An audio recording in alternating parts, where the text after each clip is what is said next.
मुफ्त में खाने वाले को ऋषि बहुत खराब कहते हैं। मोघ, ऋग्वेद का एक मंत्र है, मोघ मन्नम बिंदते अप्रचेता। मोघ मन्नम बिंदते अप्रचेता सत्यम ब्रवीम बद इत्सतस्य नार्जमणम पुष्यति नो सखायम केवलागो भवति केवलादि। मोघ मन्नम, मोघ नाम व्यर्थ, अन्नम भोजन, मोघ मन्नम बिंदते अप्रचेता, बिंदते नाम भोग करना, खाना, अप्रचेता नाम असावधान। मुफ्त में बैठ करके जो खाता है बिल्कुल असावधान आदमी है।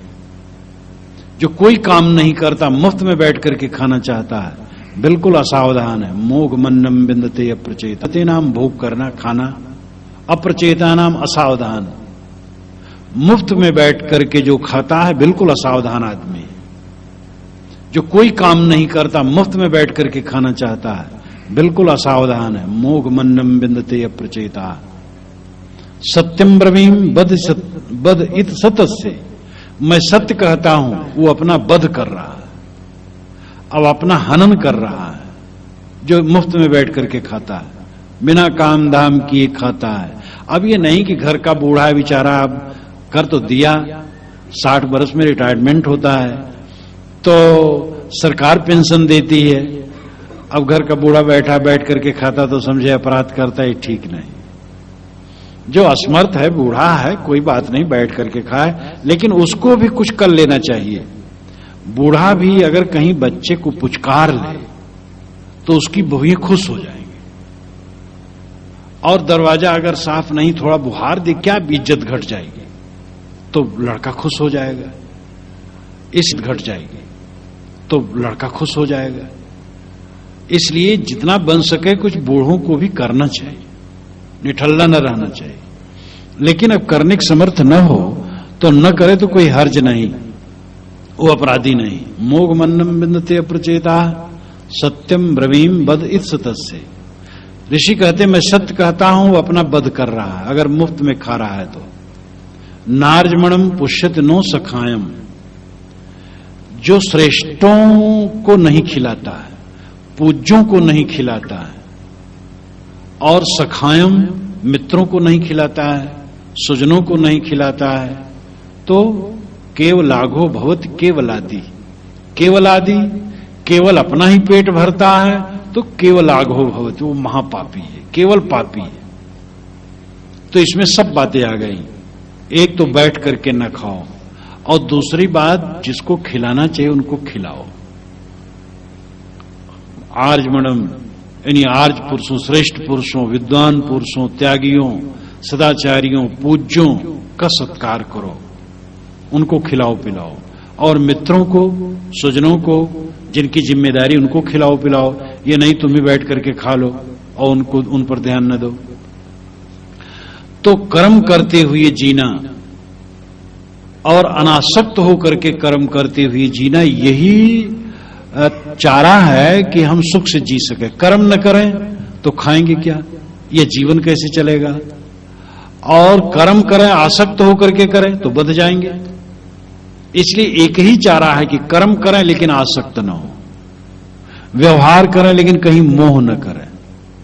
अब आप बाल बच्चे छोड़ के कहां जाएंगे। हम देखो छोड़ दिए, फिर यहां बाल बच्चे हो गए। आप लोग बाल बच्चे गिन सकते, 1 है, 2 है, 3 है, 4 है, हम कितना गिने। तो कहीं भी जाओ हो जाता है, समाज बन जाता है। आप परिवार कहते हैं, हम समाज कहते हैं। आप घर कहते हैं, हम मंदिर कहते हैं, लेकिन चीज तो आ जाती है। इसलिए अनासक्त होकर के जीना ही मोक्ष का साधन है। इसलिए हमें इस पर ध्यान देने की जरूरत है। असुर्या नाम तेलोका अंधेन तमसावृता तांस्ते प्रेताविगच्छन्ति एके चात्महनो जना। ऋषि कहते हैं कि जो लोग आत्महत्यारे हैं, आत्महन है। आत्महत्यारे का यहां मतलब है कि फांसी लगा करके मर जाने वाला नहीं। आत्महन उसे कहते हैं जो अपनी आत्मा का उद्धार न करे। गोस्वामी जी ने कहा है, आत्महन गति जाए जो न तरई भव सागर, नर समाज अस पाए सो कृतनंदक मंद मति आत्म हन गति जाय। ऐसा उत्तम मानव चोला को पा करके जो अपने आत्मा का उद्धार नहीं करता है वो आत्महत्यारा है, आत्मा का हनन करने वाला है। जो भक्ति के पथ में नहीं लगता, ज्ञान के पथ में नहीं लगता, परमार्थ के पथ में नहीं लगता, जीवन के उद्धार में नहीं लगता, वो आत्म हनन करने वाला है। केवल कमाता है, खाता है, विषयों के भोगों में पड़ा रहता है, मोह माया में हरदम उलझा रहता है, वो आत्मा का हनन करता है। तो ऐसी जो आत्मा का हनन करने वाले लोग हैं, ऋषि कहते हैं वे घोर अंधकार में जाकर के डूबते हैं। असुरिया नाम ते लोका अंधेन तमसावृता। असुर नाम का एक लोक है जो घोर अंधकार से ढका हुआ है, उसमें जाकर के डूबते हैं। वो कोई लोक नहीं है बाहर। ये जो हमारी तामसी वृत्ति है यही असुर लोक है। जो दुनियादारी में हरदम डूबा रहेगा उसका मन कहां रहेगा। सुबह से उठ करके स्वाद का चिंतन, क्रोध का चिंतन, काम का चिंतन, मोह का चिंतन, वैर का चिंतन, देह का चिंतन, पत्नी बच्चे का चिंतन, जमीन मकान का, यही सब चिंतन होता रहेगा। आत्मा परमात्मा का चिंतन नहीं होगा उसके मन में। शील, क्षमा, करुणा, प्रेम, सद्व्यवहार का चिंतन नहीं होगा। ज्ञान, भक्ति, वैराग का चिंतन नहीं होगा। और काम, क्रोध, लोभ, मोह का चिंतन होगा। तो जो घोर अंधकार से आच्छादित है लोक, वह लोक हमारा मन है। और प्रकाश से उद्घाटित है वह लोक भी हमारा मन है। जब परमार्थ परायण हमारा मन होगा तो अंदर में प्रकाश होगा। परमार्थ परायण नहीं है तो अंदर में अंधकार होगा। इसलिए हम आत्म हनन न करें। सबको देखना चाहिए कि हम आत्म हनन तो नहीं कर रहे हैं। अगर केवल हम लिपटे हैं सांसारिकता में तो आत्म हनन कर रहे हैं, अपना पतन कर रहे हैं। अपनी आत्मा के उद्धार की चेष्टा हमें करनी चाहिए। हमें समझना चाहिए कि शरीर मैं नहीं हूं। शरीर तो एक खोल है और इसमें मैं तत्व निवास करता है, वही आत्मा है और वो अमर है। शरीर मिटेगा, वो न मिटेगा, और वह जैसे करेगा वैसे भरेगा। अगर आज उसने अपने कर्मों को नहीं सुधारा तो वो आत्महनन किया, अपने आप को डुबाया। इसलिए हम आत्महत्यारे न बने। ऋषि कहते हैं यस्त सर्वाणि भूतान्यात्मन्येवानुपश्यति सर्वभूतानि चात्मानं ततो न विजुगुप्सते। जो सभी प्राणियों को अपनी आत्मा में और अपनी आत्मा को सभी प्राणियों में देखता है, वो किसी की निंदा नहीं करता। कितनी ऊंची बात है। यस्तु सर्वाणि भूतान्य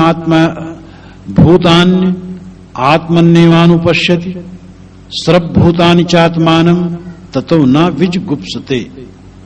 अपनी आत्मा को सब में और सबको अपनी आत्मा में जो देखता है वो किसी की निंदा नहीं करता है। विजुगुप्सते का अर्थ होता है निंदा करना, और इसका अर्थ गोपनीय, छिपाना भी होता है। आज शंकराचार्य ने अपने भाष्य में तो यही किया है। वो रक्षा नहीं करता है। जो जान लिया कि मेरी आत्मा सब में है, सबकी आत्मा मेरे में है, तो अपनी रक्षा करने के चक्कर छोड़ देता है। वो निश्चिंत हो जाता है, मैं तो अमर हूं। लेकिन जुगुप्सा का खास अर्थ है निंदा। वो किसी की निंदा नहीं करता। दोनों अर्थ ठीक है। जो सामान्य अर्थ है वो यही है, निंदा नहीं करता है। और वह एक आरोपित अर्थ है मूल्यवान वो भी। तो सबको अपने में और अपने को सब में देखना क्या है? ये भावनात्मक कथन है। जितने हमारे प्रीतम नगर कॉलोनी के लोग हैं सब एक हैं। ये भावनात्मक कथन है। सब एक तो नहीं, अलग अलग है। जम करके एक में थाक थोड़े हुए। सबके अलग अलग कर्म हैं, संस्कार हैं, फल भोग हैं, एक कैसे? भावना एक है। तो ये समझे कि जो सबके अंदर में बैठा है वो मेरा ही सजाती है, और मेरे में जो है वो आप सबकी सजाती है। जो मैं हूं वही आप है, जो आप है वही मैं हूं। ये भाव से जो देखता है वो किसकी निंदा करेगा? ये भाव तो कहने और सुनने में बड़ा सरल है। हम कह दिए झट दे, आप सुन लिए। इसका अभ्यास करना चाहिए। सुबह उठें और 5 मिनट तक केवल अभ्यास करें और ऐसी कल्पना करें कि मेरे अंदर से एक फव्वारा प्रेम का निकलता है और पूरे संसार के प्राणियों को वो तरबतर कर रहा है। मेरे हृदय का प्रेम सब में व्याप्त हो रहा है। इस प्रकार की कल्पना करें, देखें कितना मन मधुर होगा।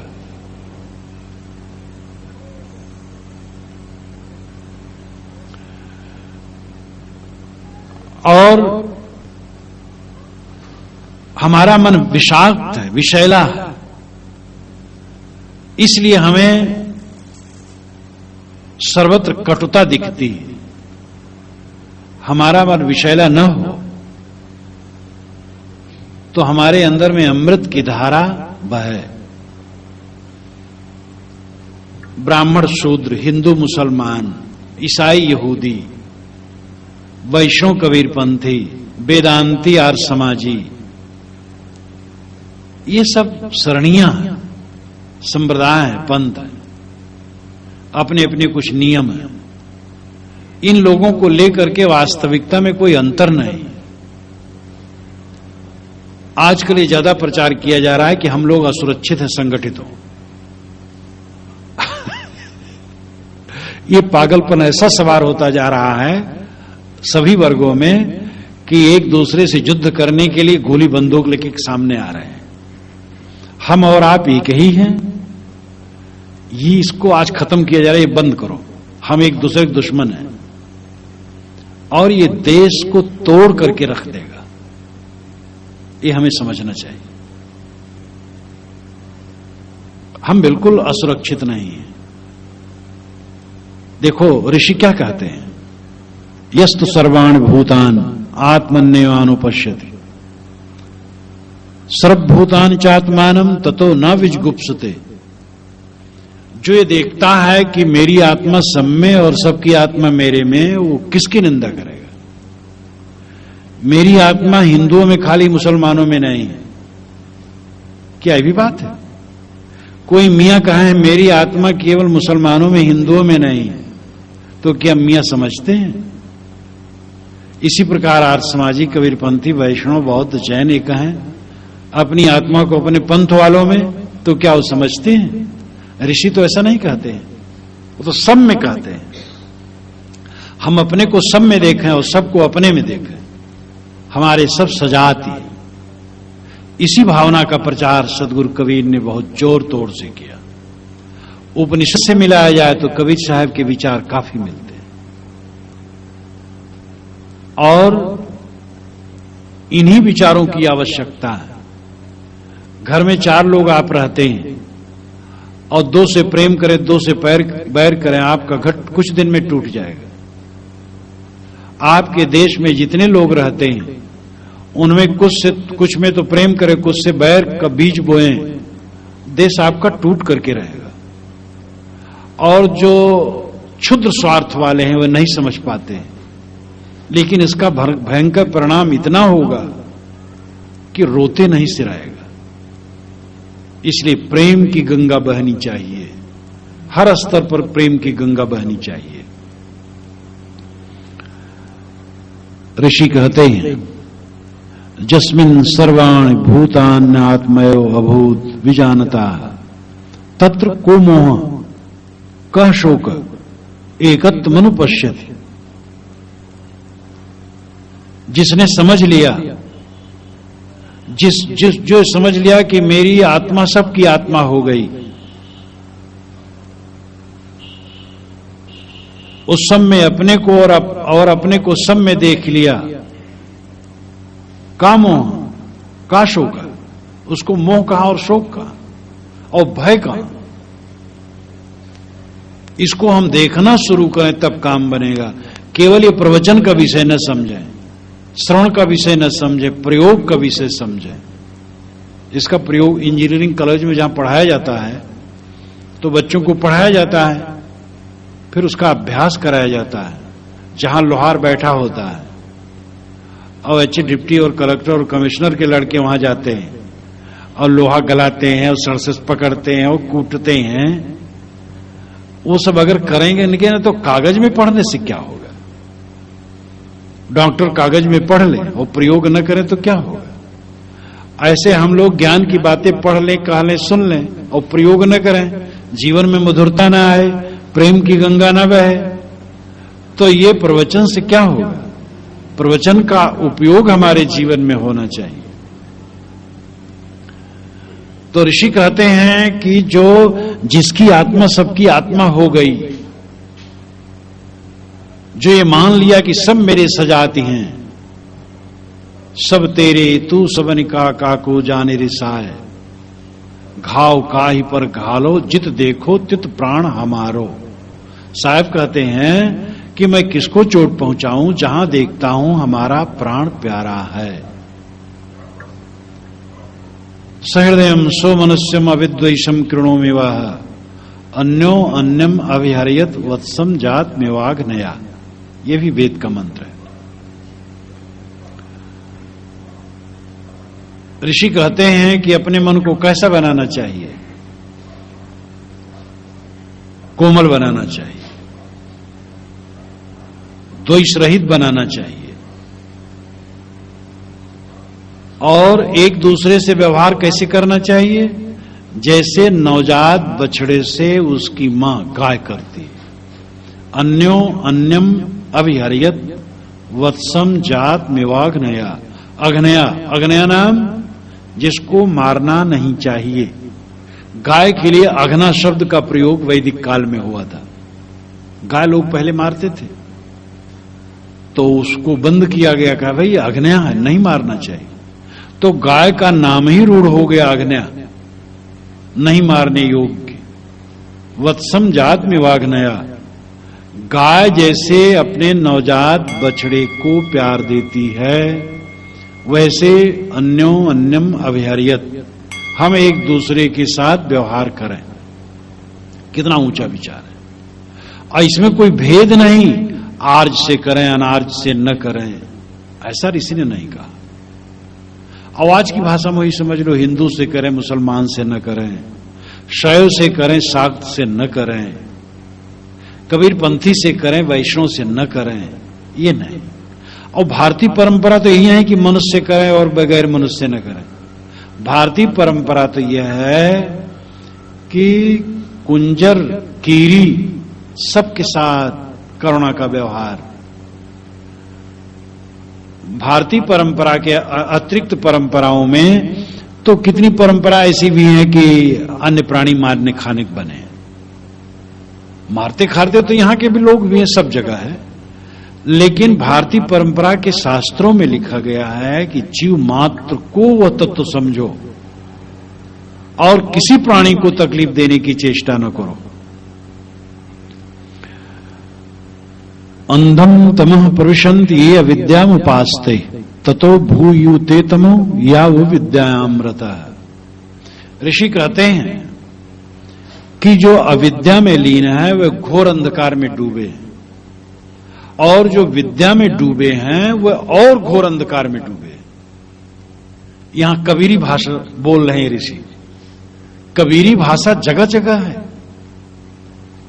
अभी और समय से आएगा कबीरी भाषा उपनिषद में, आप लोग सुनेंगे। क्या पूछना, कबीरी भाषा का मतलब है क्रांतिकारी भाषा। सत्य जैसे है वैसे कह देना, एक कबीरी भाषा है। तो ऋषि कहते हैं अंधम तमः प्रविशन्ति ये अविद्याम उपास्ते, जो अविद्या की उपासना करते हैं यानी केवल विषय भोगों में डूबे हैं, वे घोर अंधकार में डूबे हैं। लेकिन ततो भूयु ते तमो या वो विद्यामृता, ततो उनसे भूयु, भूय नाम बहुत, यू नाम समान, यानी मानो बहुत ज्यादा डूबे हैं जो विद्या में लीन है। विद्या में आसक्त हैं। शास्त्र का अहंकार है, आत्मा परमात्मा की व्याख्या बड़ी सूक्ष्मता से करते हैं। अपने दोषों को ढकने का उनको तरीका खूब रहता है। प्रवक्ताओं को कहेंगे मेरी आत्मा तो निर्लेप है, कुछ छू नहीं जाता है, इंद्रियां भोग करती, मैं थोड़े कहता हूं मैं तो शुद्ध आत्मा हूं। वाह, तो दूसरे को फिर क्यों उपदेश करते हो? क्योंकि वो अज्ञानी है, हम ज्ञानी हैं। अज्ञानी, अगर अज्ञानी की इंद्रियों से कुकर्म होता है तो उसको पाप नहीं लगता है, उसके निंदकों को लगता है। और ज्ञानी के इंद्रियों से पुण्य होता है तो उसके भक्तों को लगता है। ये भक्तों को वर्गलाने और निंदकों को धमकाने के लिए ये सब षड्यंत्र है। ज्ञानी पाप करेगा तो उसको फल लगेगा, पुण्य करेगा उसको लगेगा। भक्त लोग सेवा करते हैं तो सेवा का फल अच्छा होगा, निंदक निंदा करते हैं उनको बुरा फल होगा। लेकिन ज्ञानी कोई कुकर्म करे तो उसके निंदकों को लगे। ज्ञानी मतलब क्या है? खाली बौद्धिक ज्ञान है? तो ऋषि कहते हैं कि जो ज्ञान बघारते हैं, अवाचरण नहीं है, वो तो और घोर अंधकार में डूबे हैं। जो दुनियादारी स्त्री बच्चे माया मोह में डूबे हैं, वह तो कभी जब ज्ञान हो जाएगा तो उचाट हो जाएगा और उनको वैराग भी लग सकता है। और जो ज्ञान के प्रमाद में है, अवाचरण नहीं है, बौद्धिक ज्ञान में डूबे हैं, वे कभी चेत नहीं सकते। वो पंडित और मसालची दोनों सूझे ना आए, ये साहब ने कहा है। मसालची जब दिखाता है तो दूसरा तो देखता है लेकिन उसको नहीं दिखा, क्योंकि आंख के सामने रहता है, वो एकदम अंधकार लगता है। तैसे पंडित का अर्थ ये नहीं कि तिवारी पांडे ही पंडित। जो कोई बहुत जानकार हो, विद्वान हो, अवाचरण न करे तो उसको भी नहीं सूझता है। एक दाहिना पैर हम बहुत आगे कर ले, बाएं पैर बहुत पीछे कर ले, बहुत तान करके कर ले, तो आप देखेंगे कि न आप खड़े हो पाएंगे न बैठ पाएंगे, गिर पड़ेंगे। तो जानकारी का कदम तो बहुत आगे हो गया, अवाचरण का कदम बहुत पीछे, तो फिसलना है न, फिसलना के सिवा और क्या है? तो ऋषि कहते हैं अंधम तमः पुरुषंति अविद्यामुपास्ते ततो भूयुते तमो याव विद्यामृता। हृणमयन पात्रेण सत्यस्यापहितम मुखम तत्वम पूषन्न पावृणु सत्य धर्माय दृष्टे। हिरणमयन पात्रेण, हिरणमय, हिरण नाम सोना, मैं नाम समान, सोने के समान चमकते हुए पात्र, पात्रेण चमकते हुए पात्र से, सत्यस्यापहितम मुखम, सत्य का मुख ढका हुआ है। कितना अलंकारिक भाषा में वर्णन है। हिरणमयन पात्रेण सत्यस्यापहितम मुखम, सोने के समान चमकते हुए बर्तन से सत्य का मुख ढका, यानी दुनिया के चमक दमक में सत्य का मुख ढका है। पलटू साहब ने कहा है देखत सोना लगे सकल जग कांच है। अरे हां पलटू, जीवन कहिए झूठ तो मरना सांच है। संतों की खोपड़ी उल्टी होती है, लोग कहते हैं। लोग कहेंगे वाह जीवन झूठ हो मरना सच है। अरे जीवन सच है, मरना झूठ है। मरना कहां है? अभी जब मरेंगे तब मरेंगे। संत कहते हैं मरने की याद करो, घबराओ ना। मरने की याद करोगे तुम्हारे जीवन में फूल, खुशी के फूल खिलेंगे। अगर हम मृत्यु को लेकर के सोएं जागें, खाएं पिएं चलें फिरें, यानी मृत्यु की स्मृति रखते हुए सारा काम करें, जीवन हमारा आनंद से भरा रहेगा। भय नाम की चीज खत्म हो जाएगी और हम अनासक्त हो जाएंगे। लेकिन जो बहुत प्यारी चीज है उसी से हम भागते हैं। ये बहुत दुर्भाग्यपूर्ण है। मेरी पुस्तक एक वैराग संजीवनी है, जो मैंने अपने 22 और 24 वर्ष की उम्र में लिखा था। शुरू में 20 वर्ष उम्र बीता था तब निकला था, उसके बाद 22 से 24 के अंदर में उसको लिखा था। और उसमें मेरा एक छंद है, रे मौत प्यारी मौत मेरे सामने आया करे। अरे प्यारी मौत मेरे सामने तू आया करे। ये शायद 40 पंक्तियों की होगी, बड़ी अच्छी, बड़ा अच्छा छंद है। और भी बीच बीच में ऐसे हैं छंद जो इसको याद दिलाए हैं। और मैं इतने दिनों से याद कर रहा हूं मौत को, लेकिन अभी शरीर नहीं मरा। इसलिए डरो कोई मत, मौत की याद करोगे तो कोई झट से मर जाएगा, और मौत की याद न करे तो बैठा रहेगा। मौत की याद करने से अनासक्ति होती है, निर्भयता होती है, प्रसन्नता आती है और आदमी सब समय सुखी रहता है। तो ऋषि कहते हैं चमक दमक में तुम्हारा सत्य ढका हुआ है। चमक दमक क्षणिक है, सौंदर्य क्या है? एक व्यामोह, सौंदर्य एक पागलपन, सौंदर्य बहुत थोड़े समय के लिए। तो हिरणमयन पात्रेण सत्य स्यापितम मुखम तत्तम पूषण पाविरणो, तत्तम उसे तुम, पूषण अपोषण चाहने वाले साधक, अपाविरणो हटा दे, उस बर्तन को हटा दे। क्यों हटा दे? सत्य धर्माय दृष्टे, सत्य धर्म के दर्शन के लिए हटा दे। सत्य तेरा आत्म स्वरूप है और उसको समझना, उसमें स्थित होना ही धर्म है। और वह चमक दमक से ढका हुआ है, देहाभिमान से ढका हुआ है। दुनिया की उपलब्धियों को हम सच्ची उपलब्धि मानते हैं। साहब ने कहा है, झूठे सुख को सुख कहे, मानत है मनमोद, जगत चबैना काल का, कुछ मुख में कुछ गोद। कुमारी बोधबिल ने इस पर रीच करके लिखा है। कुमारी बोधबिल पश्चिमी जगत की एक बहुत बड़ी विदुषी है। जब वो चलती तो उसके साथ लोग चलते हैं, सब साधन लेकर के एक एक शब्द टांकते रहते हैं। कवि साहब पर उसने बड़ा काम किया है। तो कुमारी बोधबिल अभी बिल्कुल अभी स्वस्थ हैं और कोई बूढ़ी भी नहीं है। तो उन्होंने कहा है, जो उन्होंने इसमें कहा है, जो कुछ किया उन्होंने इंग्लिश में किया है और साहब की वाणियों को भी इंग्लिश के छंदों में ही अनुदित किया है, जो बड़ा कठिन काम होता है। तो उन्होंने इंग्लिश में ही इस पर टिप्पणी की है। उसका अभिप्राय है कि भारतीय परंपरा में ही नहीं, पूरे विश्व की परंपरा में इस विषय में ऐसा बेजोड़ वचन शायद किसी ने नहीं कहा।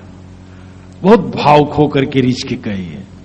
इसकी व्याख्या में झूठे सुख को सुख कहे, हम लोग झूठे सुख को सुख कहते हैं। मानत है मनमोद, दुनिया की वस्तुओं में हम खुशी मानते हैं, खुश होते हैं। लेकिन जगत चबैना काल का, कुछ मुख में कुछ गोद।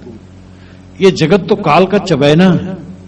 काल ने कुछ को तो गोद में रखा और कुछ को मुख में डाल लिया। हम चबैना चबाते कैसे करते हैं? कटोरे में गोद में रख लेते हैं, थोड़ा मुख में डालते हैं और फिर गोद में बाकी है। वो एक एक को तो डाल रहा है धीरे धीरे। माली आवत देख के कलियां करी पुकार, फूली फूली चुक गई काल हमारी बार।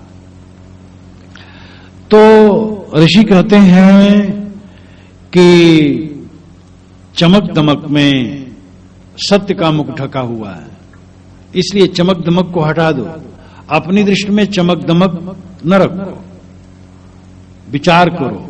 किसी के सौंदर्य को देख करके मोह मत। सौंदर्य 2-4 वर्षों का है, कुछ उसमें दम नहीं।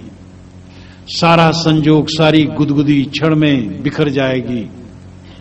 इसलिए संत अंत ऋषि कहते हैं, वायु अनिलम अमृतम अत इदम भस्मांतम शरीरम, कृतौ अस्मर कृतम अस्मर कृतौ अस्मर कृतम अस्मर। वायु अनिलम अमृतम अथ इदम भस्मांतम शरीरम।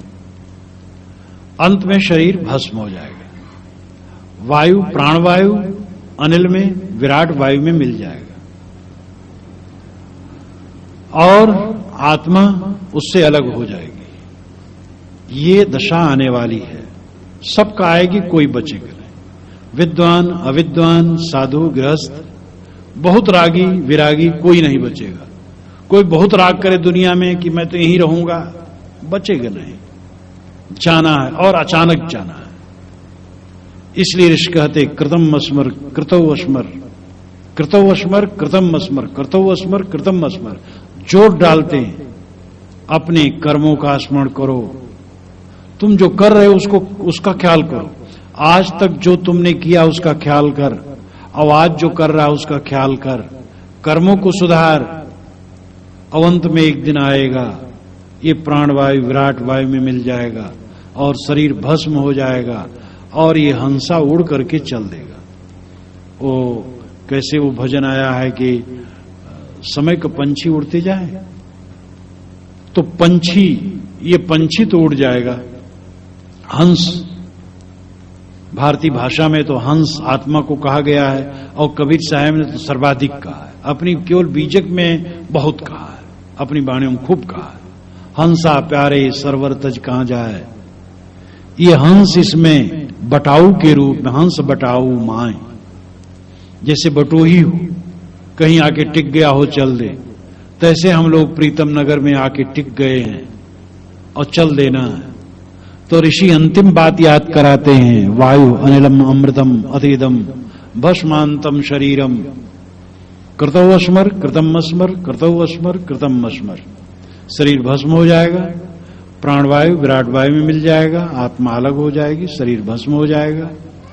यह दिन निरंतर आ रहा है। इसलिए ऐ साधक, अपने कर्मों का स्मरण कर, तू अपने कर्मों को सुधार।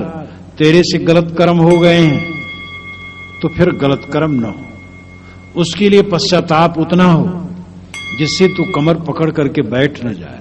गलती हो तो इतना पश्चाताप न करना चाहिए कि बस पश्चाताप में मन खराब हो जाए, बस इतने की वैसी गलती न हो, बहुत पश्चाताप नहीं, गलती दोहराए ना, और मन को दबाओ मत। कुछ लोगों की प्रवृत्ति ऐसी होती, कोई गलती होगी मार रात रोना, मार वहीं गलना, तो इससे तो आत्मा कुचल जाती है। गलती हुई और फिर उसको दोहराना नहीं है, और आगे गलती नहीं करना है, और प्रसन्न होकर के साधना में चलना है। इस प्रकार ऋषि अंतिम ये छाप देते हैं।